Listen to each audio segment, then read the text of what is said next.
Consistency, and obviously kicking here in Champaign, Illinois, they know I can handle the elements. What are the questions you think you've had to answer throughout this process? Just the usual stuff. What do you think you need to work on? What are some of your strengths, weaknesses, stuff like that.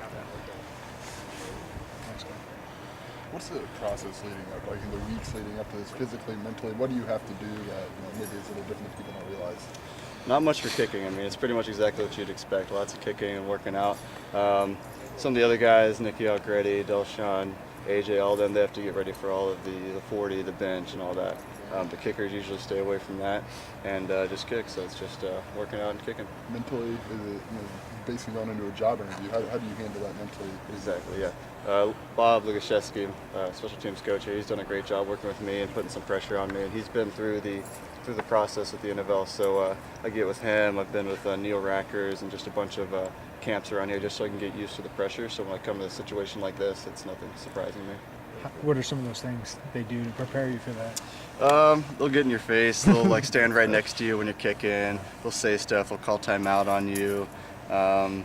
He held for me too, so just to kind of get me prepared for that too, because some coaches may do that. So, and Neil gave me a bunch of good stories about some crazy coaches standing in his face, throwing stuff at him. So it's a bit of everything. They want to test your mind. When did you get to know Neil? When did that relationship start?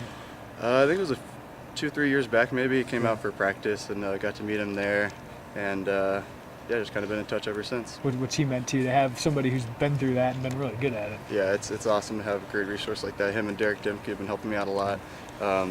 Just not only with kicking and technique-wise, but what to expect coming into things like this. Take a look at kicking in the NFL, especially this past year with a lot of guys not performing up to specs. Just that probably gives you a good feeling heading into camps that you might be able to land on a job somewhere.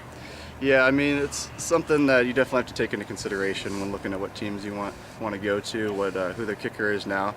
But it's something that I've worked on ever since I've been here. So you don't really worry about any other kicker. All you can do is control your own kick yourself, and worry about the next one. With Neil, you got one guy who made it for a long time. Then Derek had a bunch of shots, never made it. What do you get from those two guys? Given their circumstance.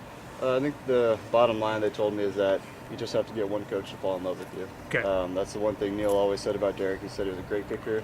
Neil even said he beat him out a couple times at some camps and stuff.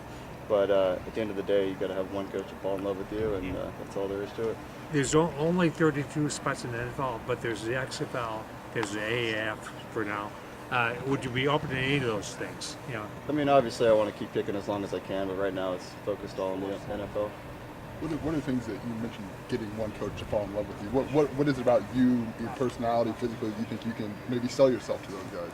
I mean, like I said, the kicking in the elements is a huge thing for a lot of the teams up north, kicking outside in the elements. But I think just coachability. I've been around Lig for 3 years now, and he's showed me every trick of the trade there is, and being around someone like him has really helped me out. How'd you do today? Kicking, I think you said you missed 2 in there, 51 and 61. Yeah. Out here, how'd you do? Mm-hmm. Pretty good.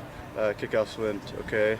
Hitting a couple 9, 10 deep, 2 deep, around there, so not too bad.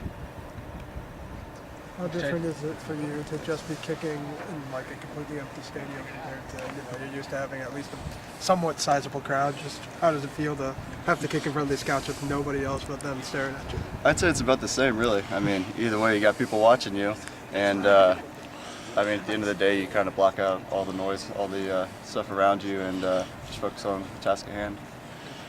You mentioned the elements and kicking. I'm sure there's a lot of teams from cold weather climates that were looking at you too. Just the wind swirls. I mean, indoors you haven't had that much experience kicking, but there's a lot of outdoor stadiums once again now. But just any preferences to kicking indoors versus outdoors?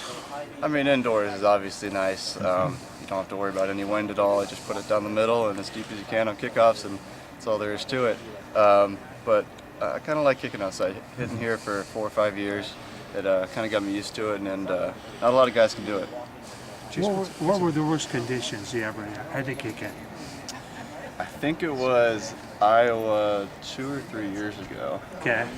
Just the wind was Okay. outstanding, and Better and it was Wisconsin. cold too. It was cold. Better than Wisconsin this year? Yeah, I actually liked Wisconsin. I thought that was pretty cool. It felt like football weather, but I actually never had to play on the field during that snow, so I didn't really get to really experience that. What are you doing between now and then, draft and all that time? What are you going to be doing? Are you here? Are you back home? Where are you at? I'm finishing up my master's here, so I'm here on Okay. campus till April, May, and just same thing, kicking and training. Working out, being